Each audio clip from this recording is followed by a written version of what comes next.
എല്ലാ ജന്മത്തിൻ്റെ ഉള്ളിലും അങ്ങനെ ഒരു പഴമുണ്ട്. ജന്മം പോലും ആ പഴത്തിന് ഈ ലോകത്തിനായി സമർപ്പിക്കാൻ വേണ്ടിയിട്ടുള്ളത്.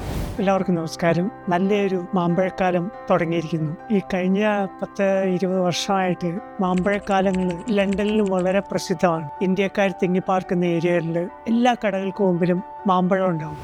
1990-കളിലാണെന്ന് തോന്നുന്നു ഗവൺമെന്റ് ഓഫ് ഇന്ത്യ ഒരു മാംഗോ ഫെസ്റ്റിവൽ നടത്തി. ഒത്തിരിയധികം മാംഗോസ് ഈ രാജ്യത്ത് കൊണ്ടുവന്ന് ഞങ്ങളെപ്പോലെയുള്ള സ്ഥാപനങ്ങൾ വഴി മാംഗോസ് പ്രൊമോട്ട് ചെയ്യാൻ ഗവൺമെന്റ് എടുത്തൊരു ഇനിഷ്യേറ്റീവായിരുന്നു. അന്ന് ഗവൺമെന്റായിട്ട് സഹകരിച്ച് നമ്മൾ ഒരു ഫെസ്റ്റിവൽ നടത്തിയിരുന്നു. ഇന്നലെ എൻ്റെ ഒരു പുതിയ സംരംഭം ഹീലിംഗ് ടേബിൾ എന്ന് പറഞ്ഞിട്ട് കുക്കിങ്ങും കഥകളും അതുപോലെ ഹീലിംഗ് കോൺവെർസേഷൻസുമായിട്ട് നമ്മുടെ ഒരു പുതിയ പ്രോജക്റ്റ് തുടങ്ങി. ചെറിയ ഗ്രൂപ്പ്സ് ആൾക്കാർ നമ്മളുടെ കൂടെ വന്നിട്ട് നമ്മൾ ഒന്നിച്ച് പാചകം ചെയ്ത് കഥകൾ പറഞ്ഞ് കുറച്ച് നന്മകളും നമ്മളുടെ ആഹാരവുമായി ബന്ധപ്പെട്ടിട്ടുള്ള ആത്മീയ അനുഭവങ്ങൾ പങ്കുവയ്ക്കുക എന്നുള്ള ഉദ്ദേശം. അതിലൊത്തിരി സന്തോഷത്തിന്റെ അംശങ്ങളുണ്ട്. ജീവിതത്തിനെ എങ്ങനെ ലളിതമാക്കാം, മനോഹരമാക്കാം എന്നുള്ള എൻ്റെ അനുഭവങ്ങൾ പറഞ്ഞു കൊടുക്കുക എന്നുള്ള ഉദ്ദേശം. പിന്നെ അതിനേക്കാളൊക്കെ ഉപരി പാചകം ചെയ്യാനുള്ള ആഗ്രഹം എപ്പോഴും ഉണ്ട്. അപ്പൊ ഇന്നലെ ഞാൻ ഒരു ബോക്സ് മാമ്പഴം മേടിക്കുകയുണ്ടായി. അത് വെച്ച് നമ്മൾ 3 ഐറ്റം ഉണ്ടാക്കി. അതിൽ ഏറ്റവും പ്രധാനം മാമ്പഴം വെച്ചൊരു ബീറ്റ്റൂട്ടും ഇട്ട ഒരു മോരുകറി. അതെൻ്റെ അമ്മയുടെ ഒരു സ്പെഷ്യലായിരുന്നു. അതുപോലെ പപ്പായയും പേരയ്ക്കയും മാമ്പഴവും ഇട്ടിട്ട് നമ്മളൊരു പ്രത്യേക ഒരു സലാഡും ഉണ്ടാക്കി, തേങ്ങാപ്പാലൊക്കെ വെച്ച്. പോകാൻ നേരത്തെ എല്ലാവർക്കും ഗിഫ്റ്റായിട്ടും കൊടുത്തത് മാമ്പഴം. അതിന് പ്രത്യേക കാരണമുണ്ട്. മാമ്പഴക്കാലം നമ്മളെയൊക്കെ കുട്ടിക്കാലങ്ങളിൽ വളരെ പ്രശസ്തമായിരുന്നു. ഇപ്പോഴത്തെ കുട്ടികൾക്ക് ആ ഭാഗ്യമുണ്ടോ എന്ന് എനിക്കറിയില്ല. ഞാൻ നാട് വിട്ടിട്ട് ഒത്തിരി കാലമായി. ഞങ്ങൾ കുട്ടികളായിരിക്കുമ്പോൾ എല്ലാ വീടുകളിലും മാവുകളുണ്ട്. മാമ്പഴക്കാലത്ത് ഓരോ വീട്ടിലും വ്യത്യസ്തമായ മാമ്പഴങ്ങളുണ്ട്. ഇപ്പൊ ഞങ്ങളുടെ വീട്ടിൽ തന്നെ ചക്കര മാമ്പഴം, പഞ്ചാര മാമ്പഴം, മൂവാണ്ടൻ, അങ്ങനെയുള്ള നല്ല നാടൻ മാമ്പഴങ്ങളുണ്ടായിരുന്നു. നമ്മൾ കുട്ടികൾ, ഞങ്ങളൊരു ജോയിന്റ് ഫാമിലി ആയിരുന്നു. ഒത്തിരി കുട്ടികളുണ്ട്. അപ്പോൾ കാലത്ത് നമ്മൾ മാമ്പഴം പറക്കാൻ വേണ്ടി മാവിന് ചുറ്റും ഓടിക്കളിക്കുന്ന ഒരു കാലമുണ്ടായിരുന്നു. വളരെ മനോഹരമായിട്ടുള്ള ഒരു സമയമായിരുന്നു. ഇന്നും എൻ്റെ ഓർമ്മയിൽ കേരളത്തെ പറ്റി ആലോചിക്കുമ്പോൾ മാമ്പഴക്കാലമാണ് ഏറ്റവും പ്രശസ്തി. ഞാൻ എല്ലാവരോടും പറയുമ്പോഴും മാമ്പഴക്കാലത്തെ കഥകൾ ഒത്തിരി പറയാറുണ്ട്. കുട്ടികൾ മാമ്പഴം പറക്കാൻ പോകുന്നതും കാലത്ത് ശരിയായ ചെറിയ വെളിച്ചം വന്നു തുടങ്ങുന്ന സമയത്ത്, സൂര്യൻ ഉദിച്ചു വരുന്ന സമയത്ത് ഇളം വെയിലിൽ നമ്മൾ കരിയിലകൾ പറക്കി അതിൻ്റെ ഇടയിൽ ഒളിച്ചിരിക്കുന്ന മാമ്പഴത്തെ കണ്ടെത്തുന്നത്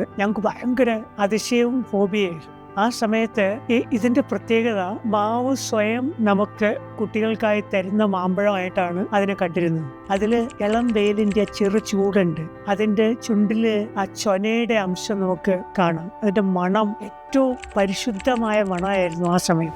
കുട്ടികളാണെങ്കിൽ പോലും നമുക്ക് ഒത്തിരിയധികം ഫീലിംഗ് തോന്നുന്ന ഒരു നിമിഷമായിരുന്നു. കാരണം ആ സമയത്തെ മാമ്പഴവും ഒരു കൊച്ചുകുട്ടിയെ പോലെയാണ്. മുലപ്പാല് കുടിച്ച് അറ്റ് വീണ ഒരു സാധനം നമ്മളിലേക്ക് എത്തിച്ചേരുന്നതാണ്. മാവ് അറിഞ്ഞ് നമുക്കായി തരുന്നതാണ്. അപ്പൊ നമുക്ക് തന്നെ തിന്നാൻ തോന്നില്ലേ?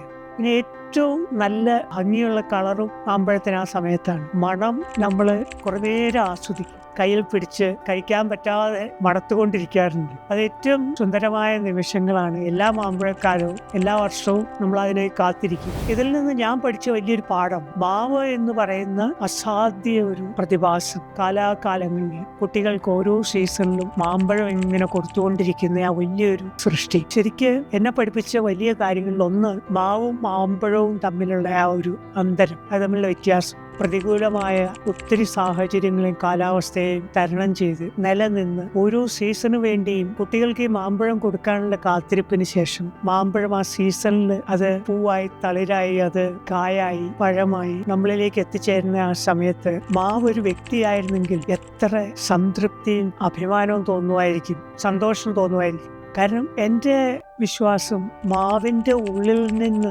ആത്മാവിൻ്റെ ഒരു കണികയായിട്ടാണ് ഈ മാമ്പഴം വെളിയേറുന്നത്. കാരണം അതിന് ദൈവികമായ പല ഗുണങ്ങളും ഉള്ളതായിട്ട് എനിക്ക് തോന്നിയിട്ടുണ്ട് കുട്ടിക്കാലത്ത്. പിന്നെ പ്രത്യേകിച്ച് ഈ മാവിൻ്റെ ഉള്ളിൽ നിന്ന് അത് വരുന്നുണ്ടെങ്കിൽ പോലും മാവിൻ്റേതായിട്ടൊന്നും നമുക്കതിൽ കാണാനില്ല. രൂപം, മണം, സാദൃശ്യം എല്ലാം വ്യത്യസ്തമാണ്. അതിൽ നിന്ന് ഒരു വലിയ പാഠം ഉൾക്കൊള്ളാൻ എനിക്ക് പറ്റിയിട്ടുണ്ട്. എല്ലാ ജന്മത്തിൻ്റെ ഉള്ളിലും അങ്ങനെ ഒരു പഴമുണ്ട്. ജന്മം പോലും ആ പഴത്തിന് ഈ ലോകത്തിനായി സമർപ്പിക്കാൻ വേണ്ടിയിട്ടുള്ളത്. അതെൻ്റെ കർമ്മബോധത്തിലും ഞാൻ ഒത്തിരിയധികം ഓർക്കാൻ ശ്രമിക്കുന്ന ഒരു വലിയ പാഠം. എനിക്കുള്ളിലും ഒരു പഴം സൃഷ്ടാവ് തന്നിട്ടുണ്ട്. ആ പഴം ഈ ലോകത്തിന് വേണ്ടി കൊടുത്തിട്ട് പോവുക എന്നുള്ള കർമ്മമാണ് ജീവിതത്തിലെ ഏറ്റവും പ്രധാനമായിട്ടുള്ള ഉത്തരവാദിത്വം. എന്നാൽ അതുപോലെ തന്നെ ഈ പഴം എന്താണെന്ന് കണ്ടുപിടിക്കുക എന്നുള്ളതാണ് യാത്രയുടെ ഉദ്ദേശം. ഈ ജീവിതയാത്ര തന്നെ അതിനു വേണ്ടിയിട്ടുള്ളതാണ്. നമുക്ക് എല്ലാവർക്കും അതിനുള്ള വഴികളുണ്ട്. ഞാൻ എൻ്റെ വഴി ആഹാരത്തിൻ്റെതായിരുന്നു. അമ്മയിലൂടെ ഉത്ഭവിച്ച ആഹാരത്തിനോടുള്ള പ്രണയം, സ്നേഹം, ഒത്തിരിയധികം നന്മകൾ, സമ്മിശ്രമായ ഈ വികാരങ്ങളെല്ലാം ആഹാരത്തിലൂടെ കൊടുത്ത് എന്നിലേക്ക് എത്തിച്ചേരുന്ന മനുഷ്യരെ സ്വാധീനിക്കാനും അവരുടെ ജീവിതത്തിന്റെ ഭാഗമാവാനും ഞാൻ ശ്രമിച്ച ഒരു വലിയ ഉദ്യമത്തിന് ആഹാരം ഒരു വലിയ കാരണമായിരുന്നു. അതെൻ്റെ പഴമായിരുന്നിരിക്കാം. ഞാൻ അതിൻ്റെ ഓരോ പടികൾ കടന്നു പോയിക്കൊണ്ടിരിക്കുന്നു. ഇപ്പോഴും അതുകൊണ്ട് തന്നെ ഈ മാമ്പഴക്കാലം വരുമ്പോഴെല്ലാം ഞാൻ ആ കഥകൾ ഓർക്കാറുണ്ട്. കർമ്മബോധം കൂടുതലായിട്ടുണ്ടാവാറുണ്ട്.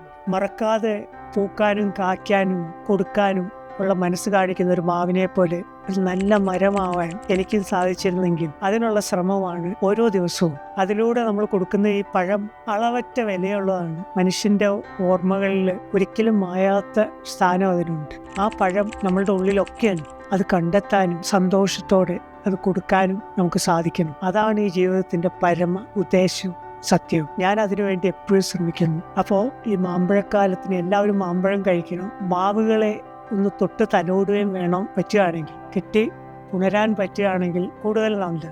കാരണം അത്രയധികം നമുക്ക് കുട്ടികൾക്ക് നന്ദി കാണിക്കേണ്ട ഒരു ജന്മമാണ്.